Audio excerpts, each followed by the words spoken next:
आळेफाट्याहून अर्नाळाकडे जाणारी बस आज सकाळी माळशेज घाटात कोसळली।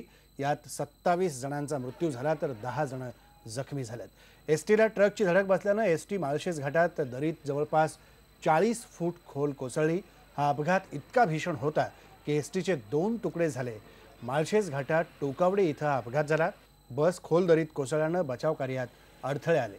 मात्र पोलीस, स्थानिक नागरिक आणि जुन्नरच्या सह्याद्री गिरिभ्रमण संस्थेच्या गिर्यारोहकांनी मदत करत बचाव कार्याला सुरुवात केली। मृतांच्या नातेवाईकांना एसटीकडून 3 लाख रुपये तर राज्य सरकारकडून 2 लाख रुपयांची मदत जाहीर करण्यात आली।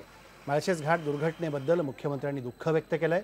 जखमींच्या उपचाराचा खर्च राज्य सरकार उचलणार आहे अशी माहिती मुख्यमंत्र्यांनी आज पत्रकार परिषदेत दिली।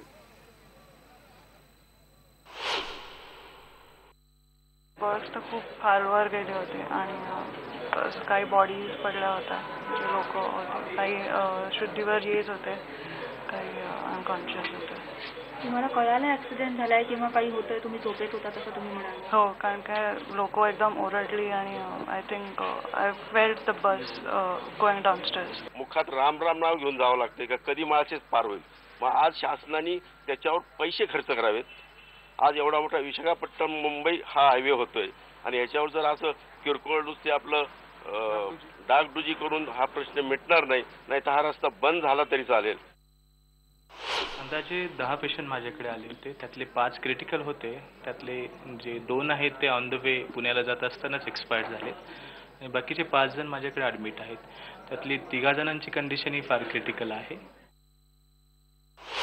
एकूण 27 जण मयत आहेत आणि सगळ्या डेड बॉडीज मिळालेल्या आहेत। त्याची ओळख पटवण्याचं काम चालू आहे। त्यापैकी 16 जणांची आतापर्यंत ओळख पटलेली आहे। उर्वरितांची ओळख पटवण्याचं काम चालू आहे आणि जखमींच्यावर पण उपचार सुरू आहेत।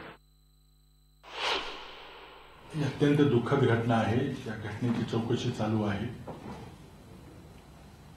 या घटनेमध्ये मृत व्यक्तींच्या कुटुंबियांना परिवहन महामंडळातर्फे प्रत्येकी 3 लाख रुपये आणि मुख्यमंत्री सहायता निधीमधून प्रत्येकी 2 लाख रुपये दिले जातील। एसटी महामंडळातर्फे सर्व जखमींच्या उपचाराचा खर्च केला जाईल। मुख्यमंत्री सहायता निधीतून अतिरिक्त 50,000 रुपये जखमीला देण्यात येतील।